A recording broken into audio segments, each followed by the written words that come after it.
Okey, Assalamualaikum warahmatullahi wabarakatuh. Kita perlu faham kehidupan kita dia ada dua fasa.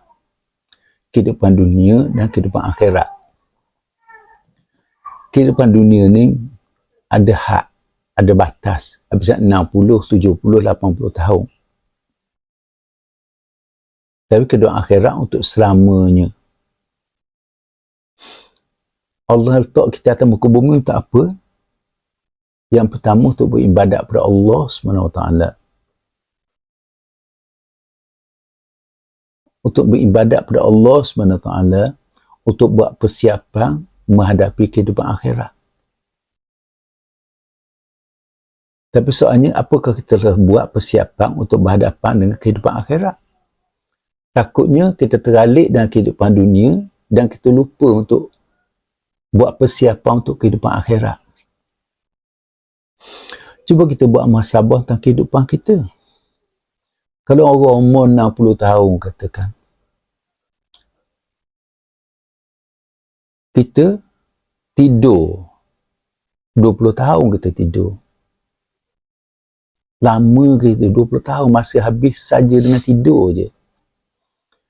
Kita kerja 20 tahun kita kerja. Jadi 40 tahun kita habis masa kerja dengan tidur je. Kerja ni boleh jadi dapat pahala, boleh jadi dapat dosa, boleh jadi tak dapat apa-apa. Ia bukan ibadat yang khusus. Atas niat kita kerja. Berapa ramai kita kerja, kita menipu, kita moteng kerja. Kita bimbang kerja kita 20 tahun tu dipenuhi dengan dosa. Yang terlibat rasuah berapa ramai? Yang menipu berapa ramai? Jadi benda-benda gini. Jadi 40 tahun habis masa sia-sia je. Tak ada persiapan kita untuk akhirat.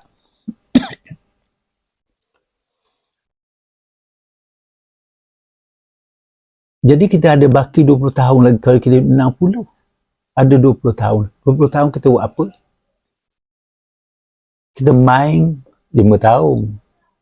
Kita sibuk usaha ambil ke kereta, usaha anak sakit, usaha apa, mungkin 5 tahun. Mana baki masa untuk kita buat persiapan untuk kehidupan akhirat? Abang bimbang takut kita terlupa, terabai dengan kehidupan akhirat. Kehidupan akhirat untuk selama-lamanya. Kebanyakan kita memang tak abai. Akhirat jadi part-time sampingan je. Ada masa free kita semayang. Ada masa free kita beramal sikit-sikit. Tapi sebagai part-time sampingan. Kita bimbang bekalan yang kita buat untuk akhirat tidak mencukupi. Tak cukup. Kalau tak cukup, tak tahulah. Kita jadi stranded di akhirat esok bila takutnya. Di akhirat esok bila tak ada siapa yang tolong kita. Kalau bekalan tak cukup pun, tak ada orang akan tolong kita, kita seorang diri. Nafsi, mumu aku. Mak ayah tak akan tolong kita, anak tak akan tolong kita, kita seorang diri. Bini tak akan tolong kita. Dia kalau tak buat persiapan dia sekarang, takut tadi tak cukup. Nak ngadu pada siapa? Kalau bekalan tak cukup. Atas dunia kita bersungguh-sungguh 20 tahun kita kerja untuk cari kehidupan dunia. Nak hidup selesa dunia. Tak apalah. Tapi takut kita lupa kehidupan akhirat esok bila. Kita banyak lupa sebenarnya. Hatta dalam semayang pun kita lupa. Jangan ibadat lain. Semayang sendiri kita hanyut. Pasal masalah dia, dalam hati kita ni dipenuhi dengan kehidupan dunia. Hati kita dipenuhi kehidupan dunia. Akhirat tak boleh nak masuk. Akhirat tak boleh nak masuk. Kita ikut keinginan, ikut nafsu. Nak selesa kehidupan dunia kita ni. Kita kadang-kadang sampai dah, panas sikit tak boleh. Hidup nak selesa, kena ada aircon, kena kipas, kena. Gelap sikit tak boleh. Jadi, kita ni, kehidupan dunia ni, kita nak selesa berdoa lalu. Jadi kita kerja puluh tahun ni untuk selesa kehidupan dunia, dapat kehidupan dunia yang selesa. Tanpa kita fikir langsung akhirat macam mana, apa nak jadi akhirat kita bila. Kemudian berilmu pula. Kita nak buat persediaan untuk balik ke akhirat, kita perlu ada ilmu. Berapa banyak masa kita simpan, kita guna untuk cari ilmu. Supaya ibadat kita sempurna, ibadat kita betul, ibadat kita ikhlas. Berapa banyak masa kita guna untuk mencari ilmu. Berapa ilmu ni umpama berlapu suluh. Dalam perjalanan untuk tuju ke akhirat sebenarnya, kita akan laluan kita tu bukan straight, bukan lurus, bukan highway. Kita lalu ikut semok sambung. Dia ada kaca, dia ada duri, macam-macam. Jadi dengan ilmu baru kita nampak hak mana kaca, mana duri, supaya kita dalam perjalanan menuju akhirat, kaki tak terluka, kita tak cedera. Kalau terpijak duri, terpijak kaca pecah, kita cedera, takut kita tak sampai nak kembali ke akhirat esok bila. Hak bekalan satu hal dah bekalan tak cukup dah. Dan perjalanan tu pun. Dalam perjalanan kita di dunia, kita tengok molek kita dikait. Kita dikait oleh iblis-iblis, setan-setan untuk pesongkan perjalanan hidup kita. Kita tidak berada di atas landasan lurus yang betul pasal dikait oleh iblis dan syaitan tadi.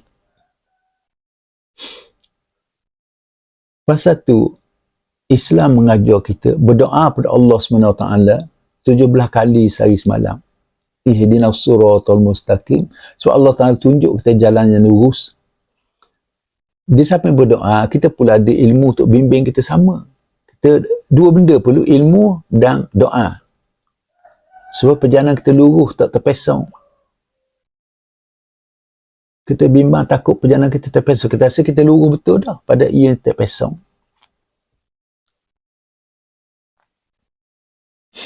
Apakah kadang mari sebimbang juga pasal apa kita ni nak molek.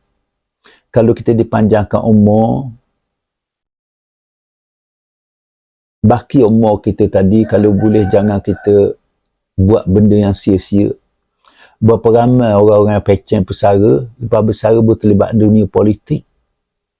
Apabila terlibat dunia politik, kita start sopan maki orang. Kita hina orang, kita caci orang. Hak ni apa bimbang sekali. Dan Allah Ta'ala bagi kehidupan, Allah Ta'ala bagi bonus kehidupan pada kita. Tambah lagi lepas bersara, tambah lagi bertahun. Tapi kita guna masa tu untuk apa? Untuk hina orang, untuk caci orang. Hanya kerana politik berparti. Pasal apa kalau boleh, pekat akhir hayat ni kalau boleh, istilah dia, kena berkhulwat, kena asingkan diri sikit dari manusia. Jangan duk bergaul manusia sepanjang hidup, jangan. Asingkan diri untuk jauh dari manusia. Kau boleh nak buang manusia dia, kau boleh nak buang manusia di hati-hati kita. Untuk dekatkan diri dengan Allah Subhanahu Wa Taala. Banyak berdoa kepada Allah Subhanahu Wa Taala. Banyak minta ampun dengan Allah Subhanahu Wa Taala di atas kesilapan dan kesalahan kita. Tapi iblis tak buat gitu. Iblis tarik kita supaya kita cari salah orang lain, salah manusia lain. Cari salah tak apa lagi, tapi jangan apa buat salah kita caci orang, kita hina orang. Manusia mana yang maksum? Manusia ada salah silap belaka. Yang maksum Nabi dan Rasul je. Dia perlu manusia buat silap, kita caci dia, dia caci kita. Pasal semua buat silap. Sepatutnya kita tolong-menolong, tegur antara satu sama untuk kebaikan, bukan untuk hina, untuk caci. Pasal ada kalau ulama tak terlibat dengan politik berparti. Pasal politik berparti menimbulkan kebencian kepada sesama manusia. Dah ingat molek dah. Rasa kita berhenti setakat ni. Sekianlah wabillahi taufiq wal hidayah. Wassalamualaikum warahmatullahi wabarakatuh.